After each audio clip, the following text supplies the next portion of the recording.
Speak to you. My name is Glen Dougal and I'm a 22-year resident of Mount Maunganui. Tonight's a really special night for me because I'm a director of Legacy Funerals, the building that we're in. And it is lovely to see our car park full and our facilities being used. So for me it's great. And what I want to do is tell you a little story about growth. Because on the very land that you were standing on, I stood here in 2012. There was nothing here. The garage next door was there. There were no houses down this way. There were no paddle courts down that way. This was barren land, farmland. And that was in 2012. We purchased the land in 2012, and by 2015 we began construction of this facility, and it opened in 2016. 10 years later, we are now surrounded in a vibrant Papamoa community. It's wonderful to see. But I want to share with you how I felt in 2013. We'd paid for the land, we were building the buildings, and there was still no one here. For me, as a young business person, that was really tough. Are they going to come? Is the building going to be used? Is it going to be a white elephant? But I needn't worry because the growth in our region was quick. And in that mere 10 years, when this was farmland, look what we have now. An amazing community filled with shopping centres. There's even pickleball down the road now. I never envisioned that. But it's great, and you're part of this wonderful community. And I'm really proud of the work that Legacy Funerals does in our region. And as you may know, all of the profits from Legacy Funerals goes back into the local community. So we've significantly funded the Papamoa Surf Club. We've also funded the Neighbourhood Watch and a lot of environmental programs that are here in the Papamoa community. So I've come regularly to these meetings. When I say by regularly, I probably come once a year to make sure you're looking after the place. But it's really great that we can host these community events, and I've come along and seen Phil, and I've seen the debates between John and Steve and various people throughout the years. And you guys are great because you take a real interest in local government, and that's super important. So you're really important to the democratic process because you read the annual plans, you read the long-term plans, you're critical in your thinking, and you're pillars of our community for doing that. So thank you for giving up your time tonight to come along. So why am I standing? Well, hopefully like you, I want to support some of the issues that I've heard about here. And tonight I want to talk about some of the issues that I've heard when I've been in your meetings. I've heard issues talked around about rates. I've heard issues talked around about tsunamis. And I've heard issues also talked around about our public transport. So I might focus a little bit on those issues when I know hot topics when we're in this room. But first of all, a little about me.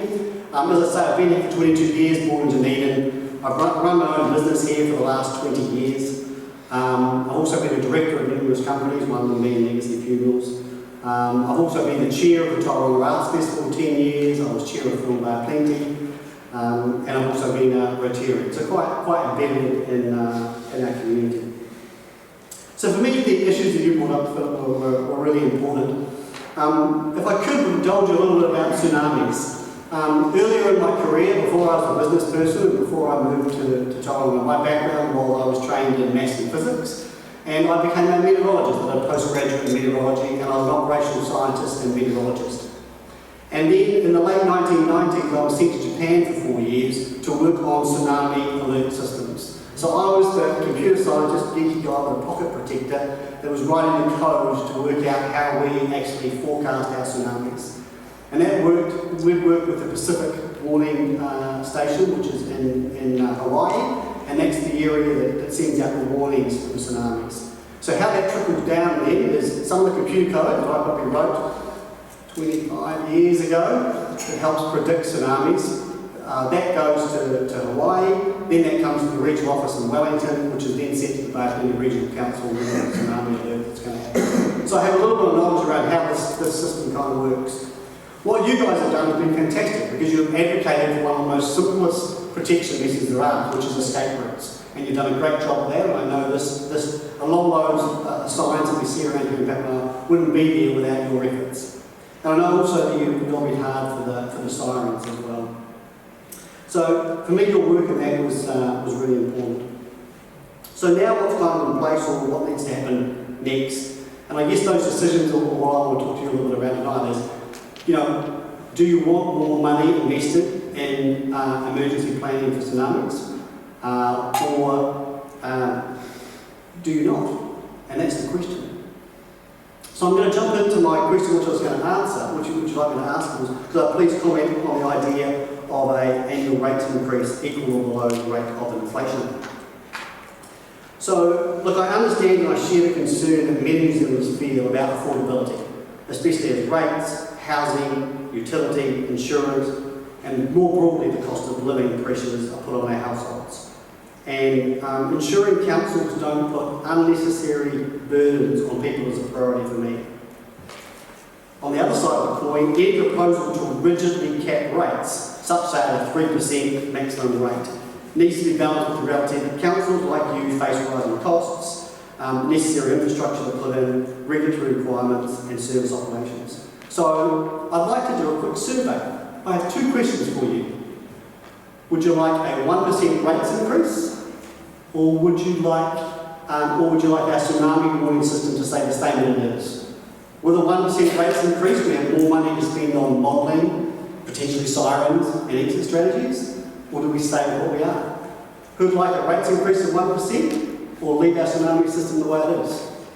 Can I ask for a show of hands? Maybe a second question, maybe more relevant. Let's talk about buses. The current council have just made a decision to cut the trial of the Papamoa Park and Ride, around about a $900,000 cost.